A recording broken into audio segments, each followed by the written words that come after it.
Buonasera e ben ritrovati a un nuovo appuntamento con Qui Udine, settimanale di informazione per scoprire tutto ciò che accade in città. Ha fatto tappa nella stazione di Udine il treno storico che porta a Roma la bandiera tricolore che 100 anni fa avvolse il feretro del Milite Ignoto. Il treno, partito da Aquileia e diretto a Roma, sarà accompagnato dal primo cittadino aquileiese Emanuele Zorino e dal ministro della difesa Lorenzo Guerini, che al suo arrivo a Udine è stato accolto dal sindaco Pietro Fontanini. Sentiamo le parole del ministro. Questo viaggio, 100 anni fa, fu un viaggio che unì il nostro paese, un paese ancora attraversato dalle ferite della Grande Guerra, un paese in cui famiglie piangevano i loro morti, un paese in cui madri non videro tornare i loro figli, mogli non videro tornare i loro mariti, sorelle non videro tornare i loro fratelli. E quel viaggio fu un viaggio fondamentale nella costruzione della nostra identità nazionale.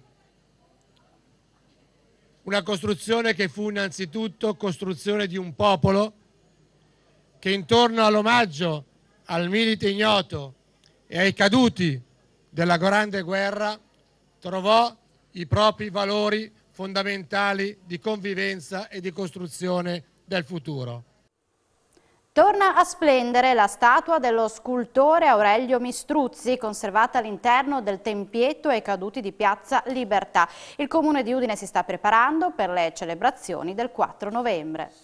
La statua di Mistruzzi è l'emblema della vittoria che ricorda in pratica le tante guerre, purtroppo tante guerre che gli udinesi hanno dovuto, a cui hanno dovuto partecipare, in particolare la Grande Guerra. Siccome ci avviciniamo al 4 novembre al momento delle cerimonie per ricordare questo avvenimento, abbiamo voluto dare una pulita forte a questa bellissima statua di un autore, di un artista friulano, il Mistruzzi, e adesso la gente, visto che abbiamo aperto i portoni, è anche entrata a guardare questa bellissima opera. Io penso che dobbiamo tenere sempre in perfette condizioni i nostri monumenti. Questo è uno dei più bei monumenti della città di Udine. Siamo in Piazza Libertà, quindi in pieno centro, ed è bene insomma che facciamo bella mostra di opere artistiche che ci sono state lasciate da questi grandi artisti del nostro Friuli. La mostra di Casa Cavazzini nell'ultimo fine settimana ha richiamato oltre 1 migliaio di visitatori, tra i quali anche diversi stranieri. Il Comune di Udine ha avviato in questi giorni una campagna di promozione della importante rassegna a livello nazionale. Il Comune di Udine ha avviato una campagna su tutto il territorio nazionale per promuovere la mostra La Forma dell'Infinito, che nello scorso fine settimana ha richiamato oltre 1 migliaio di visitatori. Adesso è partita la grande promozione a livello nazionale, quindi contiamo, visto che la mostra poi durerà circa 6 mesi, andrà avanti fino al 27 di marzo, che anche i pacchetti turistici che sono stati organizzati dagli alberghi, dai commercianti, per proporre anche un'offerta turistica adeguata, per cui chi vorrà venire a Udine e in Friuli potrà anche godere di questa splendida mostra, ma anche nel contempo godere di questa splendida città. E noi abbiamo già flussi di tanti turisti austriaci, ma naturalmente, come dicevo, per il momento, essendo appena partita la mostra, è chiaro che il ritorno è più a livello locale di turisti, ma senz'altro, come dicevo, la pubblicità che è stata fatta sui più grandi media nazionali, noi contiamo che ci dia grandi riscontri, soprattutto poi durante le festività natalizie. Il Comune di Udine ha concluso una serie di lavori di manutenzione al cimitero monumentale di San Vito in vista dell'1 e 2 novembre. Tra i lavoratori è stata anche ripulita e sistemata la tomba della famiglia Morpurgo. Elio è stato un benefattore della città, ha detto il sindaco Pietro Fontanini, è nostro compito occuparci ora dei suoi cari.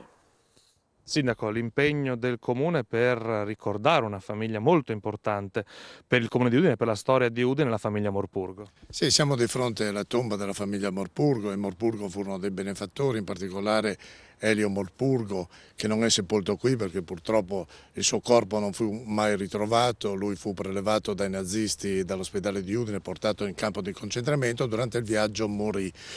è stato sindaco di Udine e ha lasciato al comune di Udine in eredità il Palazzo Morpurgo in via Savorniana, quindi c'è un obbligo da parte di noi amministratori di fare una manutenzione straordinaria a questa tomba, che sono i cari della famiglia Morpurgo, che ormai non esistono più, non ci sono più parenti vicini che possono fare questi lavori. Li abbiamo fatti noi come comune proprio in riconoscenza di questa grande persona e per ricordare in pratica la sua generosità abbiamo fatto questo lavoro di pulizia straordinaria della tomba dei cari della famiglia Morpurgo.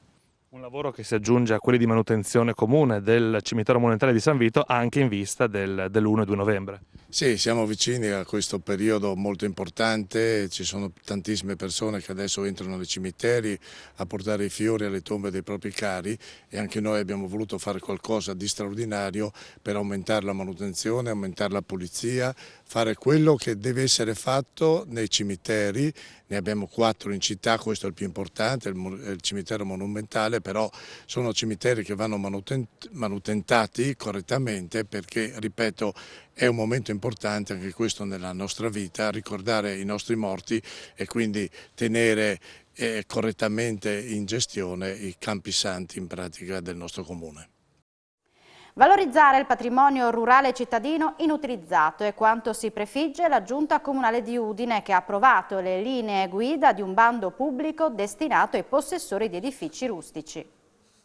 La Giunta Comunale di Udine ha approvato una delibera che contiene le linee guida per la pubblicazione di un bando per raccogliere le manifestazioni di interesse dei cittadini che intendono aderire, ossia per sistemare gli edifici rustici non utilizzati in zona agricola. Andare a valorizzare il patrimonio che ha una destinazione di tipo rurale e quindi rincorrendo gli obiettivi anche del piano paesaggistico regionale, quindi la sostenibilità ambientale e no consumo di suolo nuovo. Noi abbiamo come ufficio urbanistica fatto un censimento per i tipi di edifici, quindi penso a vecchi siccatoi, stalle o annessi rustici, e abbiamo individuato oltre 670 di questi ambiti che potrebbero ricadere in questo bando, in questa manifestazione di interesse da parte dei cittadini. Quindi ci auguriamo che l'adesione sia elevata, perché questo tipo di intervento da una parte va a salvaguardare il nostro patrimonio in termini di territorialità, appunto, oltre che di sostenibilità, e dall'altra promuovere anche uno sviluppo socio-economico, in modo che questi territori non rimangano abbandonati ma possono essere riutilizzati in termini di funzione. A Udine a novembre riaprono i termini per iscrivere i bimbi ai nidi d'infanzia per dare una risposta ai genitori rimasti esclusi dalle graduatorie tardive che erano state chiuse il 30 settembre. Il Comune di Udine riapre i termini per le iscrizioni ai nidi d'infanzia per le sezioni dei medio, sia per i bambini tra i 13 e i 23 mesi e i grandi fra i 24 e i 36 mesi. Le graduatorie tardive erano state chiuse il 30 settembre. Era già esaurita la graduatoria ordinaria, quindi si è riaperta. L'abbiamo anche potuta riaprire, fra l'altro, perché è stato convenzionato un nuovo nido, la casetta colori. La Giunta ha anche approvato la convenzione tra Comune e Università di Udine per il finanziamento di una borsa per la frequenza del corso di dottorato di ricerca in scienze dell'ingegneria energetica e ambientale. Questo posto per un dottorato di ricerca verrà finanziato con i fondi dell'Ascito Fior Benvenuti. Potranno fare la domanda studenti universitari nati e domiciliati nella provincia di Udine con condizioni economiche di un certo disagio. Infatti è stabilito anche che l'ISEE familiare debba essere inferiore ai 24.000 euro. Udine punta sulla cartellonistica bilingue. Di concerto con l'Arlef ha in programma l'incremento della segnaletica stradale e la sostituzione di quella attuale.